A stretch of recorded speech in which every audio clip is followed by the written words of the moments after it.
Chapter 29. The person Celestine was looking for was the uniformed man that Jing Tan had met before. He was Celestine's senior. Jing Tan had heard Wei Lung call the other party Walnut on the phone before. As for this senior's name, Jing Tan did not know.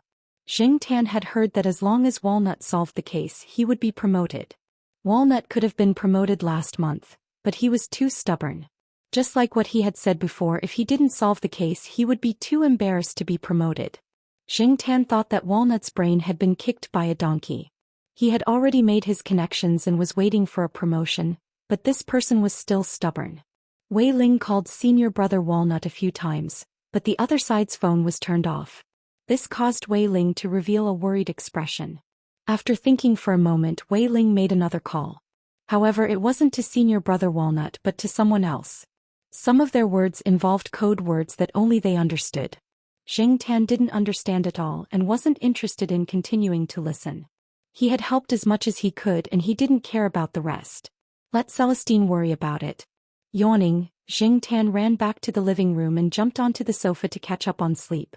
Cats slept for a long time and Jing Tan usually woke up at the same time as Zhao Yuan and the others. He woke up at 7 o'clock, but today he woke up an hour earlier. If he woke up an hour earlier, he had to make up for it. Otherwise, Jing Tan would feel like he was at a disadvantage. Maybe this was a type of obsessive-compulsive disorder? Who cares? I'm a cat now. Jing Tan told himself countless times. What was a cat like? It ate when it was hungry, slept when it was sleepy, played outside and caused trouble at home. Even though Senior Walnut had turned off his phone, the two of them seemed to have other ways of knowing each other's location. It should be a GPS device or something like that. Wei Ling was now looking for someone to help look for it. 10 minutes later, Celestine already knew the approximate location of Walnut. After making the call, Celestine quickly grabbed his jacket and walked out. Just as he reached the door, he turned back and asked Jing Tan, "Want to go out and play?" Jing Tan, who was closing his eyes to cultivate his sleepiness, thought for a moment when he heard this, then immediately got up and ran towards the door. Jing Tan was very willing to go out. Staying in Tsinghua University's campus and seeing the same scenery every day made him feel that his life was limited. From a psychological point of view, this was not a good phenomenon.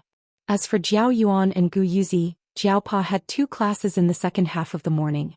After class he would pick up Zhao Yuan and Gu Yuzi, so there was no need for Jing Tan. Zhao Ma had recovered a lot in the past 2 days. Her recovery was very good and her life was not in danger. The stitches could be removed in a week. Zhao Pa knew a student who was doing an internship at the hospital. Last year he and a teacher from Tsinghua University's medical school worked together on a project. Zhao Pa asked the intern to help take care of Zhao Ma while he was in class. Since he had decided to take the cat out, Celestine called Zhao Pa to inform him. As expected, Zhao Pa did not object. He only told Jing Tan to be careful and asked Celestine to help take care of Zhao Ma. This time Celestine was in a hurry, so he used the motorcycle that he often stayed in the family area's shed. The motorcycle did not look special. Its appearance was ordinary and not eye-catching. However, Jing Tan felt that it only looked ordinary. Its performance was definitely good. Celestine had modified it before. At least when it ran, it would not be as bad as the Xian's second-hand bike. Jing Tan came to the front of the motorcycle. He looked at the front of the motorcycle. There was no basket. He looked at the back. There was not even a trunk. Therefore Jing Tan jumped onto the motorcycle seat. Jing Tan stepped on the motorcycle seat. He felt that it was not bad. After Celestine put on the helmet, he looked at the black cat that was already squatting on the motorcycle seat. He looked at his motorcycle and went to the guard room. When he came out, he was carrying a big red travel bag with 2 holes on his back. Luckily, the guard room has a bag. Celestine got on the motorcycle and patted the unzipped travel bag on his back. "Come in." Jing Tan tugged at her ears and reluctantly jumped into the hole-riddled travel bag. She guessed that the bag had not been used for some time. It still had a musty smell and some of the stains on it had not been washed. When they were in the family area, the speed of the motorcycle was still very slow. However, after they left Tsinghua University, Celestine sped up. Jing Tan did not know where Celestine was going. Jing Tan had never been to this route before. The surrounding buildings were unfamiliar to him. Jing Tan poked his head out of the travel bag and looked at the streets that were quickly passing by. For cars, the most troublesome thing in urban areas was that there were more traffic lights. Even if the motorcycle could go very fast, it could not pass those red lights. While they were waiting for the green light, a bus slowly drove over and stopped beside Wei Leng's motorcycle, waiting for the green light. Beside the window on Jing Tan's side, a person was eating an orange. He opened the window and spat out the seeds. Then the orange seed drew a parabola in the air and directly hit Jing Tan's head. Jing Tan was speechless. Faster thief. This kind of person who spits seeds everywhere should be fined until he is not even left with his underwear. F***ck, the guy riding the motorcycle is carrying a cat. And it's a black cat, the person eating the orange said loudly. Where is it? Where is it? It's really a cat. I thought it was a cat doll. Mom, I want to see the cat too. Don't push, it's just a cat. Why are you all pushing? Move, let me see. In this era, mobile phones were not as smart as they would be 10 years later. Therefore, there were not many low-headed people in the bus. For a moment, the people who were bored on the bus looked at Jing Tan, who was poking his head out of the travel bag. The black cat head in the red travel bag was very eye-catching. Jing Tan felt like he was a monkey for people to see. The bus driver looked out and continued to stare ahead. He shouted to remind the passengers to be careful. The green light was about to turn green. Unfortunately, many people didn't listen to him. After the green light turned green, the motorcycle rushed out and left the bus further and further behind.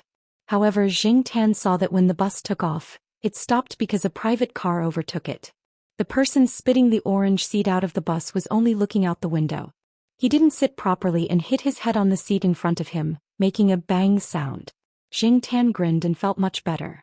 After leaving the city, the traffic lights were not so frequent. Celestine also sped up a lot. There were factories all around. If he kept going forward, he would be close to the third ring road. However, Jing Tan looked at the signs hanging around. This area was designated as a demolition area. For environmental reasons, the government was preparing to move the surrounding factories. After all, there was a lake nearby. The real estate developers had already started to plan for the empty area by the lake.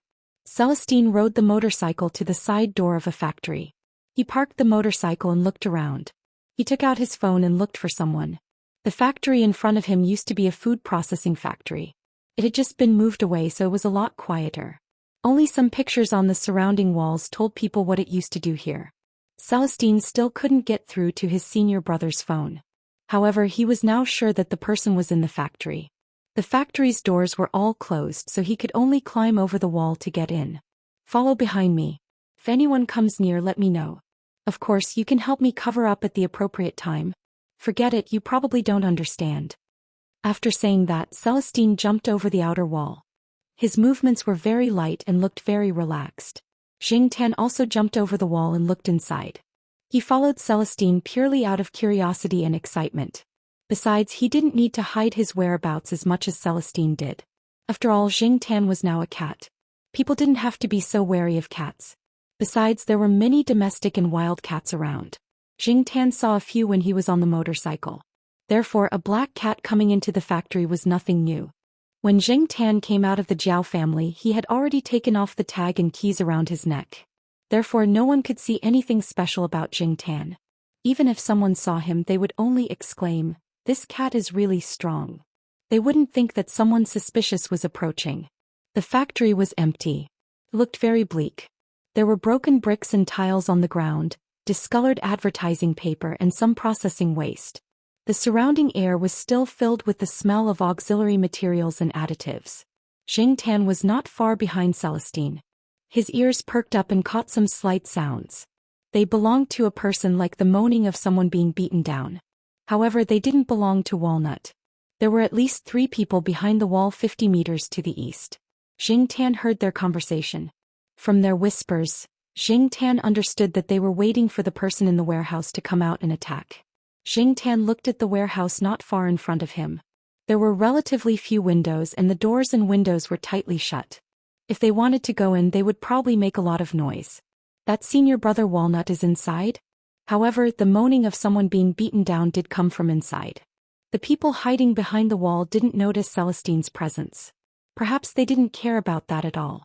Their attention was focused on the warehouse door. At the same time, Celestine was too well hidden. Even if Celestine moved quickly, it was difficult to detect him. When Celestine was hiding in the shadows, thinking about how to deal with the people behind the wall first and then find a way to enter the warehouse, Xing Tan's gaze landed on an exhaust fan in the warehouse. There was no barbed wire outside the exhaust fan, but the gap between the blades of the exhaust fan was just enough for Xing Tan to enter.